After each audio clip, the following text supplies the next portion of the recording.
In today's show, a playoff exit often comes with a bunch of organizational angst. The Blazers might just be able to benefit from the chaos that ensues. Welcome to Locked On Blazers. Let's get into it.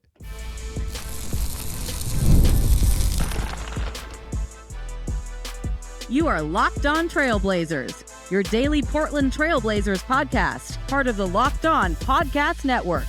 Your team every day. What up, world? It's your past first point guard and Trailblazers reporter, Mike Richmond. You are listening to another episode of Locked On Blazers, part of the Locked On Podcast Network, available wherever you get podcasts and also on YouTube. Thanks for making this show your first listen, coming at you each and every weekday, Monday through Friday. So make it part of your daily routine. Make your first listen. Tell your friends to do the same. It's Locked On Blazers, your team every day. In today's show, we're talking playoff angst. Some teams have already been eliminated as we head towards the second round of the NBA playoffs. And as teams get bumped out of the competition, the angst over what's next often consumes them. Teams that underachieve or teams that realize that they have achieved as much as they are capable with their rosters often have to face, look themselves in the mirror and have a tough self-assessment of where their franchise is at, where their organization is at heading into the off season.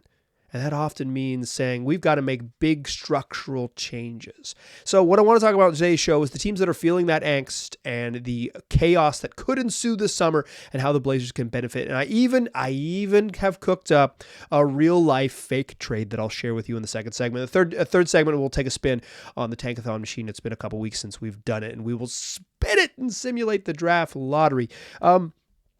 Let's start here with playoff angst, though. There's a lot of this going around. Some of it is just like teams in the West are really good. Like the Pelicans had an exceptional regular season. They ended up in the play-in. They ended up as the 8th seed. They got spanked by the number 1 seed in the West, who's excellent. The top 3 teams in the East, all won north of 55 games, in the West, all won north of 55 games, and they play like it. They play like it in the playoffs. Denver looked great. OKC looked great. Minnesota looked great. The teams that felt the brunt of those really good teams, Phoenix, the New Orleans Pelicans, and the Los Angeles Lakers, they are teams that are now in this sort of playoff angst elimination mode. And in the way this works, people like me and also maybe people who are paid more than me to sort of yell on TV is like you start talking about who are they going to trade, who do they have to get rid of. The moment it happens, the sharks start circling. More so in the media than I think in the league, but the speculation remains from folks across the league is like when a team like Phoenix flames out and doesn't win a playoff game, it's like, well, they got to do something, right? They can't run this back, even if they don't have many options. They can't run this back. And when the Lakers come up against it, and they played the Nuggets tough, but every time it was time to win in these close games, you know who won? The defending champs. And like it's kind of a joke that it's like a close gentleman's sweep, but it was a close 5 games. Twice Jamal Murray hit shots to beat the Lakers because they couldn't hang. But it is what it is. Now the Lakers with a 40-year-old aging star who likes to do this thing where He makes sure that he maintains the highest amount of leverage, flirts with either leaving, does actually leave a franchise, or in this case, ponders retirement in the recent seasons. The Lakers are in a position where it's like they got to do something too, and I think New Orleans, very specifically, their GM came out today and said, well, we are going to do something. Let's start there, because I think sort of the teams that are forced to make moves will have an impact, a ripple effect down the line for the Blazers, which we'll talk about that ripple effect in the second segment. But there was some really interesting quotes out of X interviews, locker clean out day in New Orleans, including David Griffin, the GM of the Pelicans. He might be the president of basketball operations. I'll be honest with you, I'm not 100% sure what his title is, but the lead decision maker in New Orleans said, in the past, we've erred on the side of continuity. He said this to assembled media, and I saw this on the Pelicans social media. So Griffin says, in the past, we've erred on the side of continuity, and our takeaway has been, let's see this team healthy. I think we've seen it enough. He would continue to say, it's not a summer of complacency. It's time to get better. By the two things that stand out here, I think we've seen it enough, and not the summer of complacency, suggests that this team is going to make big moves. The obvious move would be trying to find a trade suitor for Brandon Ingram, who had a struggle of a playoffs, a one-time All-Star that is talented, but for me, pretty frustrating a player to watch, just because I don't think he always plays up to his potential. When he's cooking, he's really good. To get him actually cooking is sometimes it is frustrating, just with the sort of consistency he plays with. He can be a monster two-way playmaker, giant 6'10" wing who's a tough shot maker. He's not always that, and sometimes he's just a tough shot misser. But New Orleans looks like a team that's going to have to make, it's going to be interested in making a move. I think it's like, there's like a collection of teams that are like in the want to make a move, need to make it, like need is like a weird word to throw around, but like in the very interested in making a move, would like to make a move, and should probably change things up. But New Orleans is a team that wants to make a move. They want to change things up. They do not want to run back the same core, because even though they won 49 games in the regular season, they feel like they found their wall yet again in the playoffs, and they've kind of been in the same spot as like a low-level playoff team that is competitive but not quite there to play, deeper into the spring and summer months. I guess like the NBA ends before summer starts. Deeper into the spring and warmer months.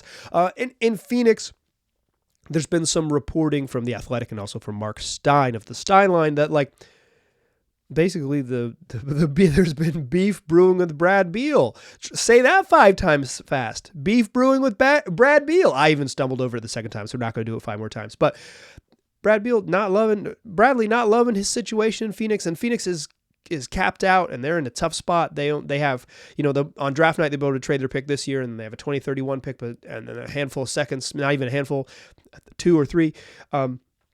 Like they don't have a lot of avenues to get better, not a lot of tradable contracts. They're a second apron team, so they've got some restrictions on how they can get better. And Brad Beal possesses a no trade clause, so it's not like they can just say, okay, we'll move Beal and make it happen. It's a lot of hoops to jump through to make it happen. I believe Brad Beal has 3 years and $160 million remaining on his contract. That's a lot of money to pay Bradley Beal.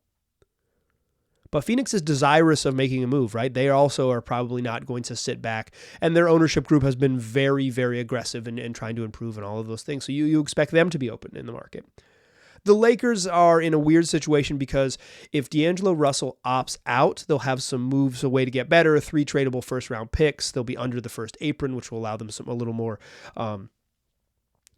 flexibility. If D'Angelo Russell opts in, they're above the first apron team, which gives them a lot less flexibility. And even though they have those 3 first-round picks, they have to match salary in trades, and it gets a little bit trickier.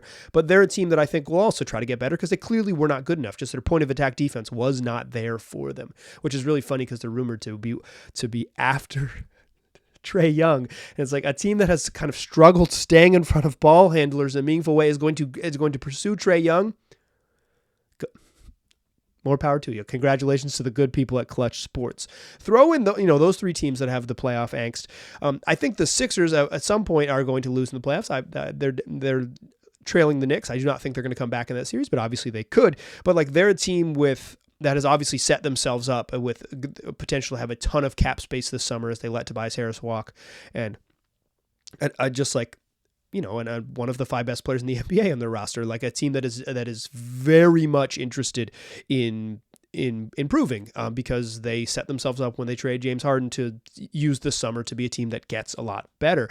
In Atlanta, they're going to have to make a decision between the aforementioned Trae Young and DeJounte Murray. It kind of sounds like, at least from the reporting around the league, is that Trae Young is more likely to get traded. But at one point, a couple weeks ago, maybe a month ago, DeJounte Murray was more likely to get traded. I think there's a world where they trade both. I would assume that they pick one or the other, but I think Atlanta going to be in the mix. That's 5 teams that are definitely in the mix. We'll see what happens with Cleveland in the playoffs. It's interesting what happens with either Dallas or the Clippers in the playoff, whichever team doesn't make it out of that round, out of that first round series.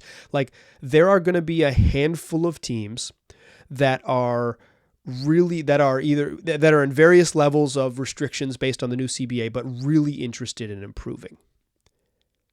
The Blazers are maybe not interested in immediate improvement, but certainly they should always be opportunistic in their ability to get involved and ability to be a team that is sort of in the mix when you start talking deals. Let's talk about that. And I'll propose a fake trade for you in that second segment because I think the Blazers can benefit from the chaos. Let's talk about what that might look like in segment number 2. First, I want to tell you about DoorDash. You know DoorDash. They bring you food to your house, but they can also bring a smile to your mother's face. Start Mother's Day with flowers or surprise her with gifts from brands she loves delivered the very same day with DoorDash. Does your mom have a sweet tooth? Is she a tech enthusiast? A beauty connoisseur? Is she outdoorsy? No matter what she's into, you can make her smile with a fruit or a flower bouquet or makeup or tech gear or workout wear and more. Plus, you can get it all sent to her house in an easy one-stop service using DoorDash. DoorDash is great because you can schedule your orders ahead of time. You can say, hey, I know Mother's Day isn't until May 12th, but I'm listening to May 1st podcast of Locked On Blazers, and I know that I got 11 days to make it happen. You can go on the DoorDash app and order things ahead of time. Or you can just get it their same day delivery when you use DoorDash. Get all your Mother's Day gifts all in one place. Get 50% off your next order up to $15 when you spend $15 or more dollars on your next flour, convenience, grocery, or retail order now with code LOCKEDONNBA. That's LOCKEDONNBA. Order DoorDash today. Terms apply. Today's show is also brought to you by FanDuel, America's #1 sports book. And it's a great time to get in on the action at FanDuel because the NBA playoffs are rolling along. The NHL playoffs are rolling along. We got baseball season in full swing. It's winner take all time, and FanDuel's giving you a shot to bring home a big win of your own. Right now, new customers get $150 in bonus bets with any winning $5 bet. That's $150 to bet on spreads, money lines, player props, and more. Visit FanDuel.com/lockedon and make every playoff shot count. FanDuel, America's #1 sports book. All right. So plenty of NBA teams have found themselves either outside of the playoffs looking in or bounced out of the playoffs and are experiencing that sort of the hangover angst of a playoff loss, where you have to decide, do we think we're good enough? Do we think we can get better internally? Or do we have to change things up because we just need, we cannot run back the same board next season and expect different results. That is the definition of insanity. The Blazers are not exactly in a position to say, oh, you're trading Trae Young and Brandon Ingram? Come on down. Like, that's not the cycle they're in. And I think, like, you might, like, as a fan, I think it's totally reasonable to say, like, I wish they were just, like, trying to add all-stars. Like, why not try to, like, add talent? And I hear you to some extent, but they're trying to rebuild in a little more patient and holistic approach, and chasing the middle by adding someone of, like, Brandon Ingram's caliber, or even Trae Young's caliber to some extent, although Trae's really good, even with his deficiencies. Like, adding them at this stage in the Blazers rebuild and, like, kind of getting back into the middle of the pack, but, like, not quite good enough, just would be irresponsible. At some point, the Blazers have to, like, go for it, right? They can't be bad forever and say, like, and sell you on tanking for eternity. But I think, like, while you don't owe them your patience, they owe themselves the patience to see this sort of rebuilding process through for at least another season. But that doesn't mean they shouldn't make moves. It just means they shouldn't make moves to specifically add all-star level talent. The Blazers should be trying to add players that are, relatively young, let's say like under 27 years old, on team-friendly contracts, preferably like guys on rookie scale contracts that would be restricted free agents and under like long-term team control. But if you can't do that, like guys who are under team control for a couple seasons, who are relatively young and you think they can improve and you're taking like an upside swing, or players that are just like straight up not good, but you get multiple assets, either a young player or several draft picks, in order for taking on players that are not good. These sort of Davis Bertans plays for the Thunder type of situation. He obviously doesn't anymore, but he did at one point. So like, Portland needs to be opportunistic this summer. They have set themselves up in an interesting spot. One of the reasons that I was like very much in favor of them making deals at the at the trade deadline is because they would maybe been able to acquire some expiring contracts and then have cap space to go into the summer, and that cap space would allow you to absorb some unsavory contracts and then take on some quality assets alongside of that money.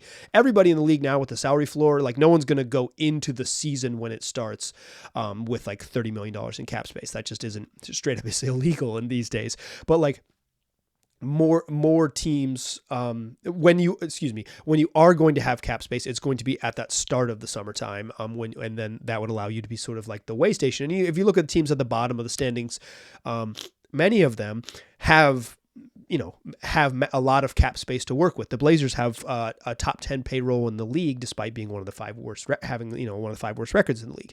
They're in a tricky spot to navigate, but if there is this chaos, the Blazers have, in theory, some appealing veterans that could say like, hey, are you a team that wants to get better? Are you a team that is like so desirous of improvement, or literally just like sort of changing the scenery, changing what it looks like? We would love to help you achieve your dreams. We would love for you to have an opportunity to achieve your dreams. It's not super simple because right now the Blazers are projected to be a first apron team. That means they're above the cap and into the luxury tax, and they would not be able to. They would have to match salaries in trades. They wouldn't be able to take on more money than they send out, which makes things a little bit trickier. But I still think they could be opportunistic in trades. So it's when teams like the Lakers are shifting deck chairs around or shifting their parts. I don't want to call it deck chairs on the Titanic. The Lakers are a storied franchise. I'm sorry. But seriously, when they're shifting the deck chairs around on the Titanic, see if you can say, hey, would Malcolm Brogdon fit your needs? Let's get in as a part of a multi-team trade. Let's get in there. When the Sixers are exploring what's next and they strike out on multiple big names, hey, what about Jeremy Grant? Does he fit what you need as a shooter, as a wing defender, and all of those things? Okay, let's see if we can make a deal. You're not going to maybe get in these situations, get the absolute best value, but the Blazers need to be opportunistic because if they don't, like, they can only be patient to an extent. At some point, patience is no longer a virtue. It's a crutch, right? It is something that holds you back. So with that in mind, how about I pitch you a fake trade? And this is, let me show it to you and then I'll get into it. In this fake trade scenario, our good friend, David Griffin. And if you're watching on YouTube, I'm bringing up the image for you so you can look at it. But our good friend David Griffin down there in the bayou says, we got to move on from Brandon Ingram. It's time to move on from Brandon Ingram. And we are willing, in order to do this, to make a deal and send him out. And the Pistons say, we are desperate to add some level of talent to this roster around Cade Cunningham. And what we're going to do is we're going to bring in Brandon Ingram. We're going to get a little bit better. We're finally going to use this mountain of cap space that we've kind of had, and we're going to absorb a big old contract into it. And we're going to send out one of our core pieces to make it happen. So Brandon Ingram to the Detroit Pistons, along with the Pelicans' number 21 overall pick in this draft. The Pelicans, in return, would get from the Portland Trailblazers Jeremy Grant and Matisse Thybulle, as well as the number 14 pick in the draft from the Golden State Warriors that the Blazers control. The Pistons, by virtue of having the worst record in the league, are guaranteed to have a top 5 pick. They would also send their top 5 pick to the Pelicans. So the Pelicans come away with Jeremy Grant, Matisse Thybulle, let's call it the 3rd pick in the draft and the 14th pick in the draft. 2 picks to either, trade up if you want to go chase Alex Sarr or to trade, just to add rookies to a roster. And the Blazers end up with Jaden Ivey, and then I also have them taking Matt Ryan, who's on a non-guaranteed contract for next season. That's just to make the money work and to make the Pelicans roster crunch a little bit simpler. Is this an ideal trade? No. In fact, if one of you had sent me this trade, straight up, if one of you had sent me this trade, I would have said, this stinks, I don't get it. Because I don't even love it, right? I don't even love it. On its own, on its face. I don't love it. But I think it gets to the idea of kind of where I'm thinking. Like Jaden Ivey playing for the Trailblazers in exchange for basically Jeremy Grant, Matisse Thybulle, and the 14th pick in the draft. That's like on its head, that's a pretty big overpay for Jaden Ivey. But it gets the Blazers into a much more comfortable cap space situation, gets them out of off of Jeremy Grant's money, lets you take a flyer on a young player that, this is assuming that you would also have some trades behind him to get rid of Malcolm Brogdon and Anthony Simons. I'm rooting for a big chaotic summer here in Portland. But you take a flyer on a young player with some upside. Obviously, it's another young guard, but this, which is why I don't love it. It seems to accomplish some goals for the Pistons, and for the Pelicans, it doesn't perfectly accomplish their goals because they're definitely taking a talent level step back. But Matisse Thybulle fits their sort of preference for having a million good defensive long wings. Jeremy Grant adds some more shooting, which the team desperately needs. And is like a capable scorer, although he's not like the sort of on-ball creator that Brandon Ingram is by any means. And so I don't love the trade in and of itself, I think that it kind of illustrates where I'm at with where the Blazers should go, right? I think if there are teams like New Orleans willing to ship out really good and expensive players with big money contracts, and there's teams like Detroit or maybe teams like the Sixers who are willing to absorb big money contracts because they have cap space, and you could throw maybe OKC in there as well, although it remains to be seen kind of what they'll do because they're already very good. But the Blazers should try to get in there and facilitate as three-team scenarios, multi-team scenarios, in order to absorb young, talented upside players. Some of them are going to be imperfect. Like obviously you want a young wing, you want a young big. Like I'm not even that. Like I said, I don't feel a ton of excitement about pitching you on like, oh well, Jaden Ivey, but like it was more to illustrate the types of deals I think the Blazers could and should pursue. That's what they need to do this summer in order to take advantage of the chaos, is be opportunistic and maybe take some risks. And what that might look like could be different to a lot of folks. But to me, I think there is some appeal in saying like, hey, you get a shot at a former top 5 guy. And if it works, it works. And if it doesn't, maybe you see if there's a market for him at the trade deadline as well. And you kind of keep searching because the Blazers are in a position where they have to keep searching for it until they find it. And then they start building. And then that's when you add talented players. They got to get through sort of step 1 and 1.5 of the cycle before moving on to step 2. Let's take a spin on the tankathon. Let's have a draft dream in the third segment. Join me there, won't you? First, I want to tell you about Monopoly Go. It is the great twist on the classic Monopoly game you love. In Monopoly Go, you can team up with friends for timed tournaments where you work together to build up each other's boards. The more you win together, the more awesome prizes you unlock, and there's so much more to get. You can get unique stickers that you can trade with your friends to complete albums for big prizes. You can get cool new playing pieces to travel boards with, or hilarious emojis for taunting your friends when you smash their buildings or heist their vaults. Plus, Monopoly Go feels new and exciting every day with constantly changing tournaments and challenges. A ton include their own unique mini games like digging for treasure or the robot pachinko machine, and there's always new timed events that help you win big, like massive multipliers for everything you win or rent frenzies. There's always something fun to discover in Monopoly Go, so get off the bench, go download it now for free on Google Play or on the App Store. Game on. Still a pass first point guard. I'm still Mike Richmond. You are still listening to Locked On Blazers. We haven't done this in a while because I think I was out of town, and then there was like a newsier. We had a couple interviews at the end of last week, so we just typically do the tankathon spins on Friday. But since we haven't done it in a while, and because draft season is we're all scratching that itch right now, I want to take another spin over on the tankathon to kind of see where the Blazers are. If you're watching on YouTube, we do this live. If you're listening in the audio format, I'll walk you through it. It's pretty simple. What I do is I go to tankathon.com, I simulate the lottery, and then I play fake GM where the Blazers are going to pick. The Blazers, of course, have 2 potential lottery picks in this draft. Their own pick that has the 4th best odds of landing in the top spot. That's a 13.2 overall chance of getting getting number 1, including a 50% chance of landing in the top 4. And they also have the Golden State Warriors pick. If the Warriors pick jumps into the top 4, it stays with Golden State, and the Blazers get a protected 2025 pick, top 1 protected. And if it doesn't and stays where it is, that's the only options. It's either going to be top 4 or 14. When they flip that card over and it says Golden State, the Blazers will know their fate on draft night, or it won't say Golden State, and the Blazers will know their fate on lottery night, that is.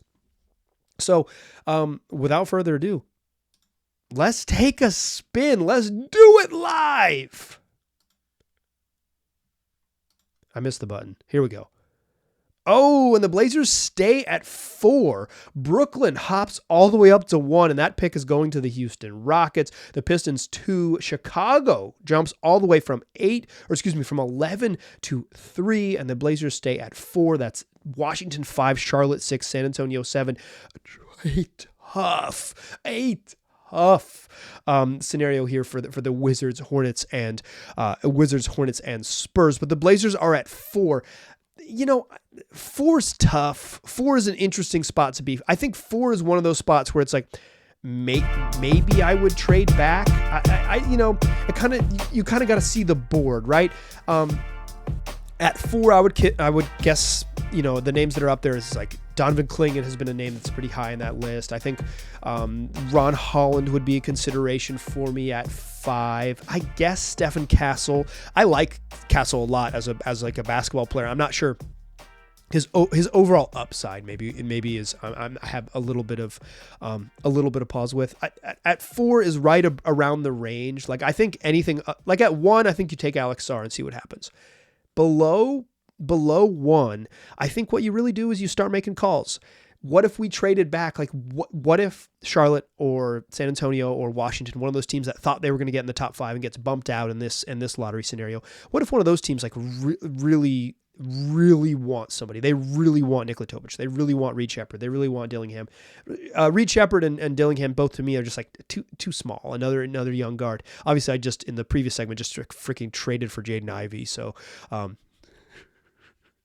it's maybe I'm not being my most consistent self, but I think in general, like anything below 1, I think you consider trading out.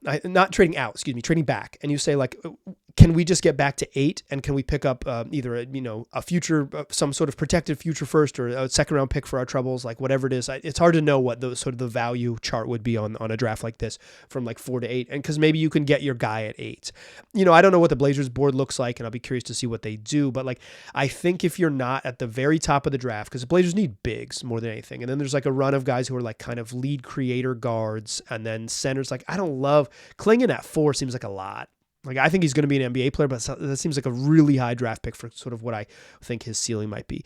Steph Castle, I really like watching him play basketball, and I would enjoy watching him play basketball for the Blazers, but I'm worried, like, what is his offensive upside at the next level? I think he's going to be an NBA player. I think he's going to be like a long-term role player in the league, but I don't know. Holland, I think, would be the sort of Holland and Matas Buzelis, the 2 Ignite guys, I think have upside where I'd be intrigued. Topic, I don't know, and like another sort of primary creator who can't shoot next to Scoot is a weird one. Again, Shepherd and Dillingham, not for me, and I think everyone else is like they're not in that. They wouldn't be in that sort of top 4 position. In this pick, the Blazers still at 14. I don't know what they do at 14.